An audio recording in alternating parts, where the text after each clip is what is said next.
Hi guys, this is Bunschoten, the president and founder of Certum Solutions here in North Carolina. And today we're going to do a sister video for something that we've done for QuickBooks, which is how to add a user in Odoo ERP. And we'll go ahead and go through some best practices and some things to keep in mind when you're adding those users, because we know that it's something you're going to have to do frequently, but it can be very important to make sure to do it right. Before we get started, if you can do me a favor and vote with your clicker.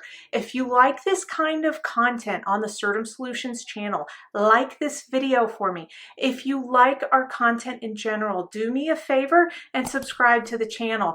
That way you get alerted when we have new content available. Okay, let's go ahead and get started. So Certum Solutions, we actually use an Odoo SH environment, and you'll notice there's a ton of apps. I love the way that we can configure a custom solution based on the needs that is scalable. And you can see this isn't even maybe a fifth or a quarter of what's available on the Odoo marketplace. That being said, there's not as many apps available as you would have like on the QuickBooks marketplace, where you can pick some of those best of breed applications, but there are some amazing applications with Odoo and you get a great cost of ownership. Going ahead and scrolling down to the bottom, and we're going to find the settings icon in the bottom right. That's really important. Typically it is in the bottom right, but as we covered in another video, you can move those icons and your environment may not look like mine. It's open sourced, it's custom developed, so your icon may be somewhere else, but ours is in our bottom right. Okay, if you don't see a settings icon, you are most likely not empowered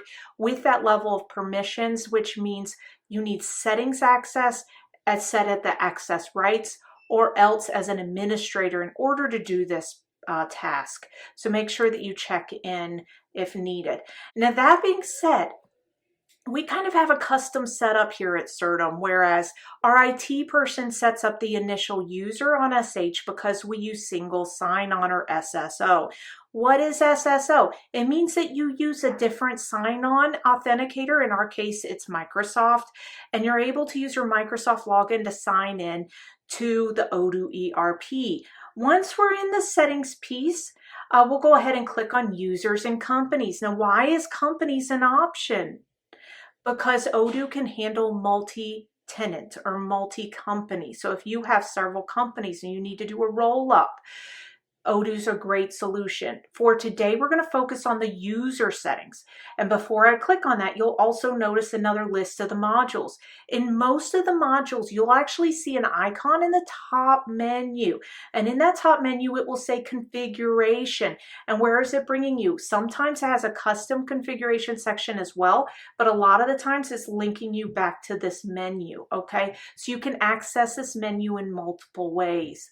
So clicking on users, we're going to go ahead and click here, and you'll see a list of our users right here that we have on our Odoo ERP. One of our users does not have a latest authentication, so you'll be able to see the last time they authenticated with their setup. If it's blank, that's because they're a brand new user. They've not quite used their sign-in yet. So for today, I'm going to hit new. I'm going to click on new, and it's really easy to fill out. You want to put their full name, their email address, and go down to your access rights. Something to keep in mind when dealing with an ERP system or any other software is to practice good security hygiene. What does that mean? Exercise your internal controls. You don't have a group of people, your friends or whatever, you say, oh, let's just add everybody to everything. That is a bad idea, okay?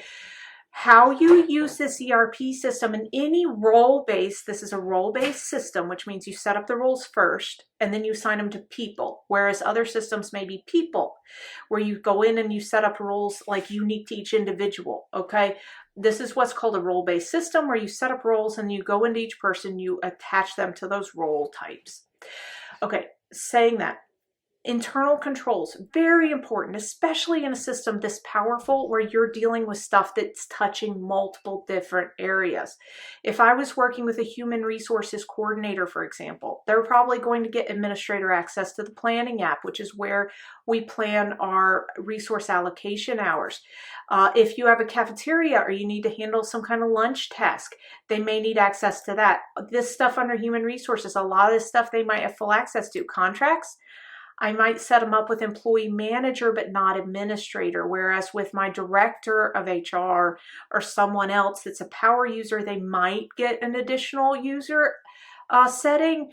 But all that is to be developed internally to say, what is the amount of access that they have to do their job effectively? You don't want to give more, you don't want to give less. Okay, and that's a very important distinction. Kind of like being on a need-to-know basis, it's very similar. It's not where you play favorites and you say, okay, I'll give all this access to you, you get this, and it's basically based on what they want, okay?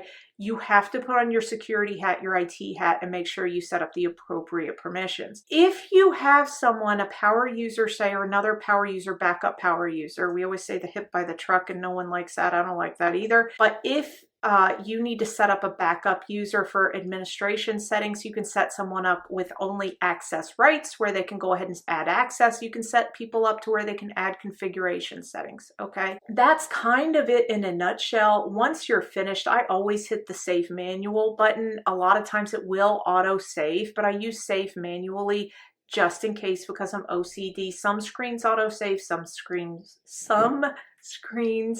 don't. Say that 5 times fast. Okay, so, and then right here, these sections are going to be based on what applications you have enabled in the system. Kicking over to preferences, you can have an onboarding course that is set up or an onboarding feature that you can turn on or off. Notifications, are they going to get system notifications in email or are you going to handle them in Odoo? And I will say with email, there's certain limitations when using their SH internal server around emails where you're given a certain amount of email allotment. And if you exceed that, you have to kind of file a ticket for security reasons, okay?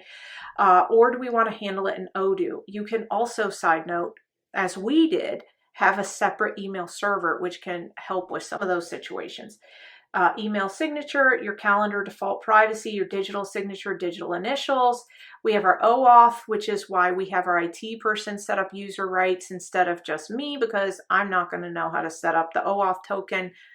Our IT person does, he sets it up, and then I go in and I configure the actual access rights, okay?